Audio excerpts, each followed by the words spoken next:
ऐकूया सरोज नेने लिखित ललितबंध कविता आणि मी. कविते, कशी आहेस तू? ऋषीमुनींच्या वेदांची ऋचांची प्रतिभा का? गोकुळातील रासलीला, संतांचे अभंग, गवळणी, जात्यावरची सहज सुलभ ओवी, लोककलातील लावण्यवती लावणी का मीरेची विरांगणी? तू आदी अनादी अपरंपार ओंकार शंकराचे डमरूध्वनी. खरंच कळतच नाही.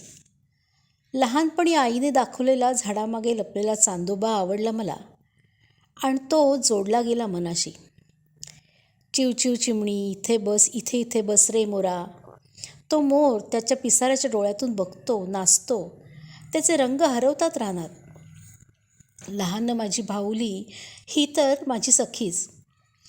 शाळेतील वाटते सानुली किंवा होऊन मन धावेल तिकडे वाऱ्याची झुळूक होऊन.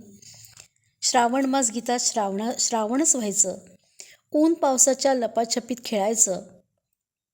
कविते, तू केवळ माझा हात नाही धरलास, भिडू झालीस माझी.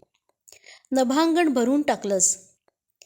सर आली, मडकं गेलं वाहून, तरी जलसुखाचा घडा भरतच राहिला.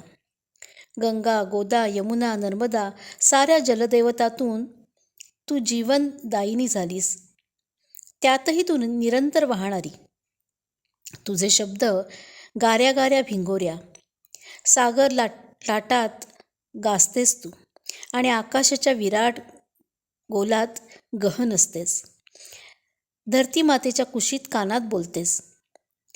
तारुण्याच्या उसळतं घुसळतं वयात वेगळीच नशिली.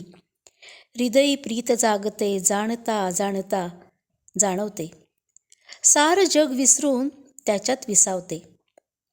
सजण दारी उभा दिसताच काय होते कळतच नाही.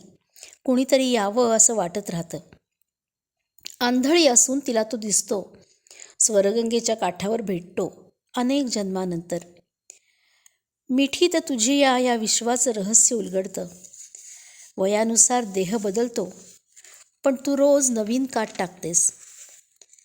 तुझ्या रंग रसरूपात बुडालं की सारे पदर अलवार उलगडले जातात. मी निशब्द. तू येतेस नवी ओंजळ भरून आणि माझी ओटी भरतेस.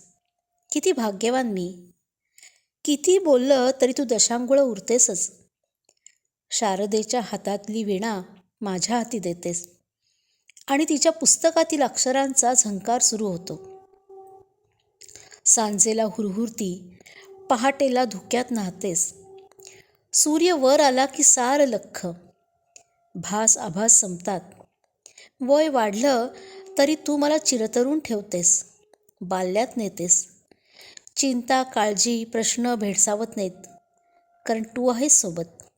कविते, कधीतरी उगाच वाटतं की तू म्हणजे मी का? किती स्वप्न पल्ल्याडचं सुख. कविते, आपण निरोप कधीच देत घेत नाही. उगाचच वाटतं कुणी आठवणीत तुला मला बघतील का? एकत्वाचा अर्थ समजेल का ग त्यांना?